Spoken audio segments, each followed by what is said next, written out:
Hello, I'm Brigantia Blackwood of Blackbird's Brew. Happy Saturday and welcome to this week's Loki video. Our theme is When the House is Eaten Through by Termites. Loki says, let it fall.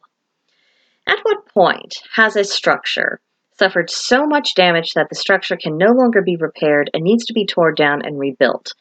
And this question has occupied my mind in many months, and it often comes up during meditations with Loki because we're not just talking about, physical houses here. We're talking about structures of our very society, from foundations all the way through to the roof.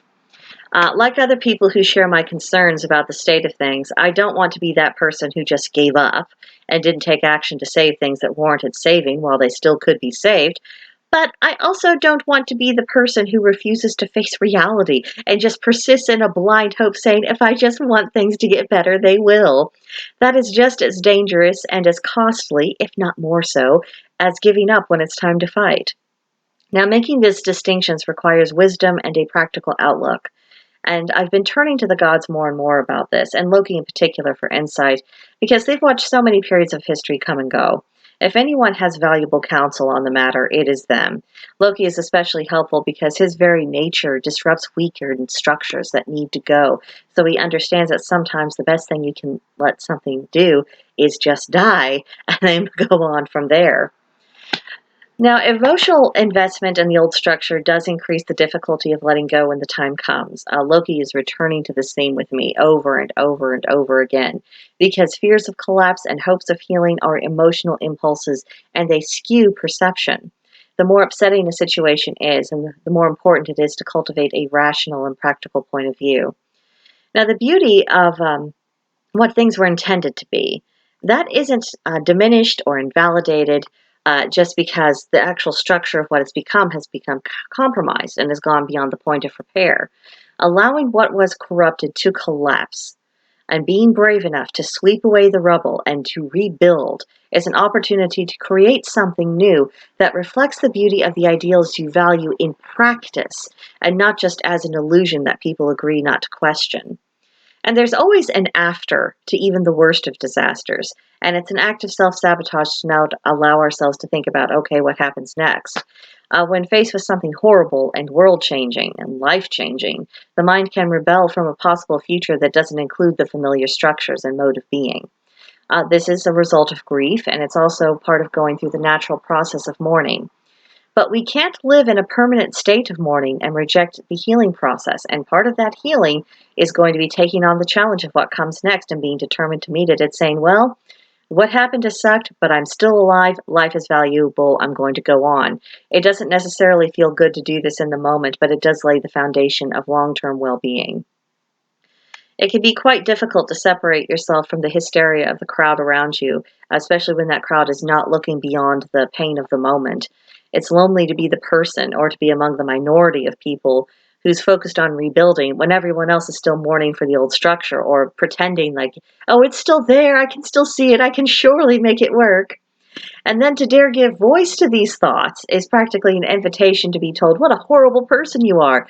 You may be accused of being a defeatist or not a true member of the tribe or even a danger to the people who refuse to understand that the termite damage that we can see to the house is irreparable and it's time to let the house fall, clear it away, and make new plans. This is all very tedious and hurtful, and there's just no time for this kind of self-indulgence from the people who will not see things. And I don't foresee that the people who are willfully blind are going to be changing their perspective anytime soon.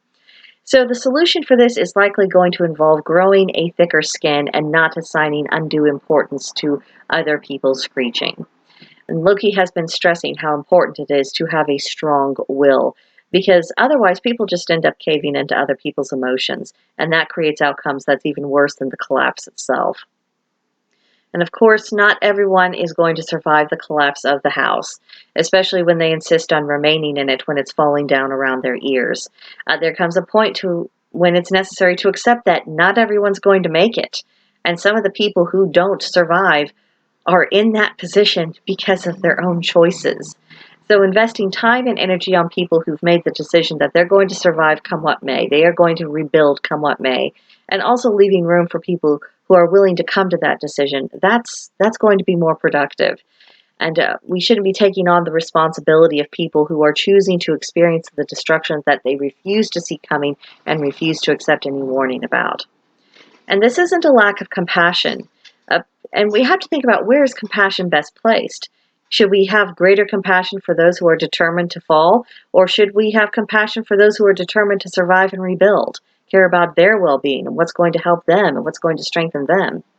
And this, of course, involves exercising judgment, a word that many people have an extremely allergic reaction to. And this is going to involve making choices about who you work with and towards what goals, and walking away from people who aren't helping, who are sabotaging the efforts, or who are pretending that everything that is happening around us isn't actually happening because reasons. Loki has also given me a nudge to meditate on the Tower card in the tarot. And regardless of what deck you're looking at, it's a very strong visual about what happens during the process of collapse. The forces behind that collapse are utterly beyond individual control at that point. Band-aid fixes are totally inadequate and will just get you hurt. All you can do is flee from the tower as it falls down. Then get the rubble out of the way and begin again. And that's where I'm really trying to focus my efforts. To call it sowing seeds, call it laying a new foundation, choose your metaphor, but I would rather try and build something strong that could survive than try to prop up something that's weak and ready to collapse. So that has been the fruitage of my meditations with Loki in this past week.